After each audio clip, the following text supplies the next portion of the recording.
Este inicio de administración federal se habló del combate a la corrupción. La bandera sería precisamente erradicar la corrupción y acabar con la corrupción, hacer un combate frontal, y se vendió mucho la honestidad como fue una bandera política, pero bueno, las cifras oficiales, las mediciones de organismos ciudadanos, pues tal vez nos dicen que no se ha avanzado mucho. Para esto precisamente quiero platicar con la doctora Mariana Cendejas, profesora e investigadora de la Iniciativa de Transparencia, Anticorrupción y Digitalización del TEC de Monterrey. Doctora, muy buena tarde. ¿Cómo estás, Mariana? Hola, muy buenas tardes, muy bien. Y tú, la verdad es que muy contenta de estar con ustedes y compartir algunas reflexiones sobre lo que tú mismo has dicho, Andar, que ha sido la bandera de nuestro presidente en cuanto a la lucha contra la corrupción. Y tú mismo lo has dicho, ¿no? Las mediciones, tanto nacionales como internacionales, apuntan a que no hemos avanzado. eh, si es que en algunos casos podemos decir que hemos retrocedido, ¿no? Entonces, vamos a ver. Ustedes díganme qué piensan y vamos y discutimos, Adán. Exactamente. A ver, vámonos a las cifras precisamente que, que tiene el propio gobierno, y vámonos a lo que hacen pues decenas de organismos ciudadanos, de organismos civiles, de universidades, de institutos como el que tú también estás y representas. ¿Qué es lo que tienen? ¿Cuál es la situación de la corrupción en nuestro país? ¿Dónde seguimos precisamente cojeando? Mira, si nos ponemos o tomamos como referencia el estudio que hace a nivel global Transparencia Internacional, justamente mide la percepción de corrupción de muchos países. Vemos que el nuestro ha oscilado entre una calificación de 28 puntos y 31 en los últimos 5 años. Esta medición de los 31 puntos que te estoy refiriendo, que es la calificación que obtuvimos en la medición pasada, es 31 sobre 100 puntos. O sea, si nosotros quisiéramos decir si México está aprobado o reprobado en esta medición, pues está absolutamente reprobado porque no llegamos ni siquiera a la mitad, ¿no? Y lo que normalmente en nuestro país para considerarse con una calificación aprobatoria, pues tendría que ser arriba del 5, ¿no? De los 50 puntos. O sea, nosotros tenemos 31 ahí y ahí nos hemos mantenido.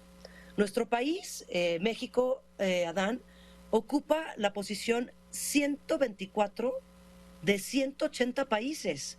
Entonces ahí también estamos en la cola, ¿no? Entonces esta medición internacional nos dice México está estancado en la lucha contra la corrupción, digo, desde antes evidentemente de que empezara esta administración actual, pero en esta administración actual pues poco nos hemos movido de ese puntaje y de esa posición en la tabla, ¿no? Que es una posición pues bastante penosa, donde en esta posición, en esta tabla, el primer lugar lo ocupa Dinamarca como el país menos corrupto del mundo y el último lugar lo ocupa Sudán del Sur, ¿no? Pero nosotros estamos en el 124 de 180.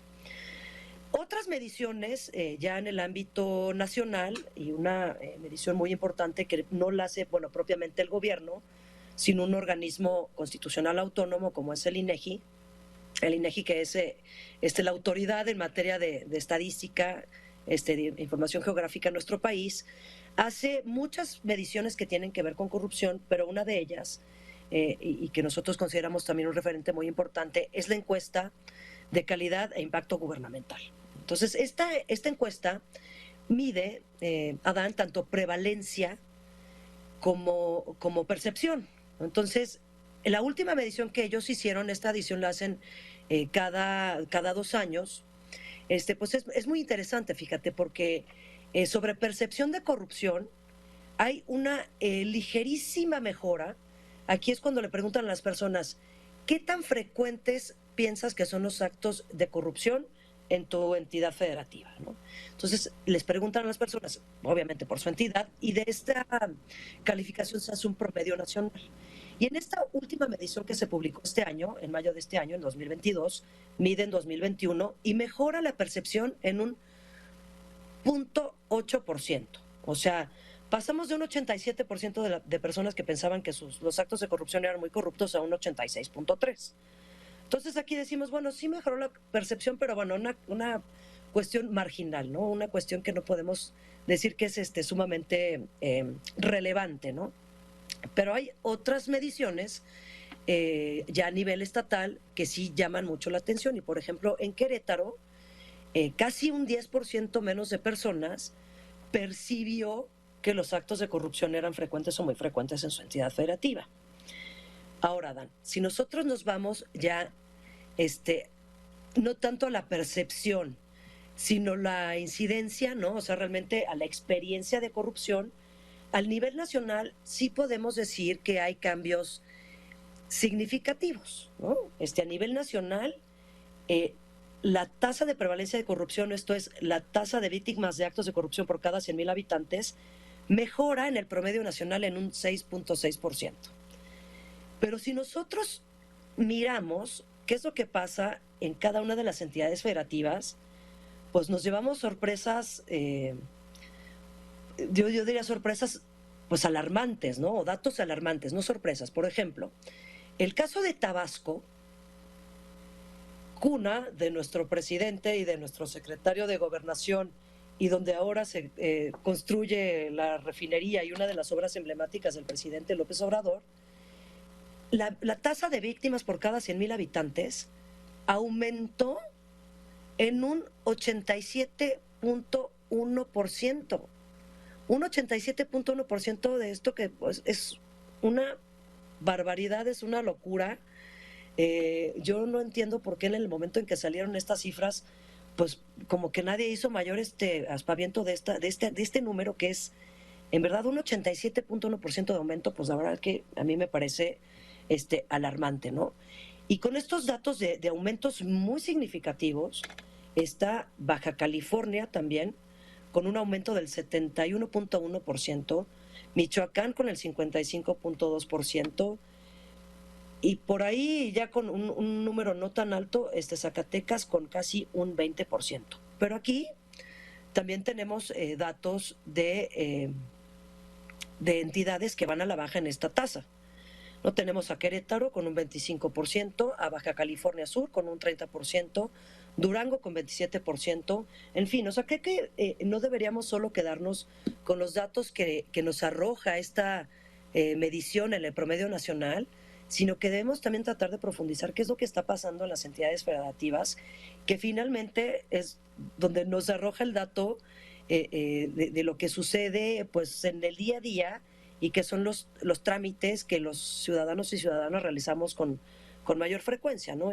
Con entidades federales, pues si acaso nosotras y nosotros, creo que el trámite preponderante es la obtención del pasaporte, pero de ahí en fuera la gran mayoría de los trámites se realizan a nivel local, tanto autoridades municipales como estatales. Entonces, pues bueno, ahí vamos, ahí son lo que nos dicen los datos, datos del INEGI, datos de Transparencia Internacional. Hay muchísima más información, pero el balance que nosotros hacemos visto comparando estas dos informaciones, tanto globales como locales a nivel nacional, pues es que estamos estancados, Adán.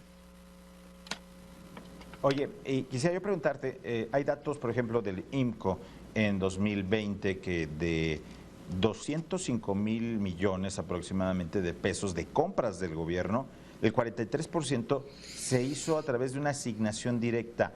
¿Qué tanto pues fomenta la corrupción esta modalidad de asignación directa? Si bien la ley lo permite, pero ¿qué tanto se puede prestar a corrupción?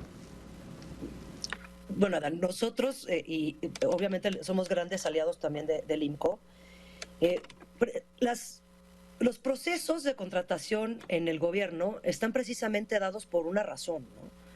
Y digo, la principal razón es para que exista competitividad y entonces los gobiernos puedan adquirir bienes y servicios comparando mejores precios y mejores calidades.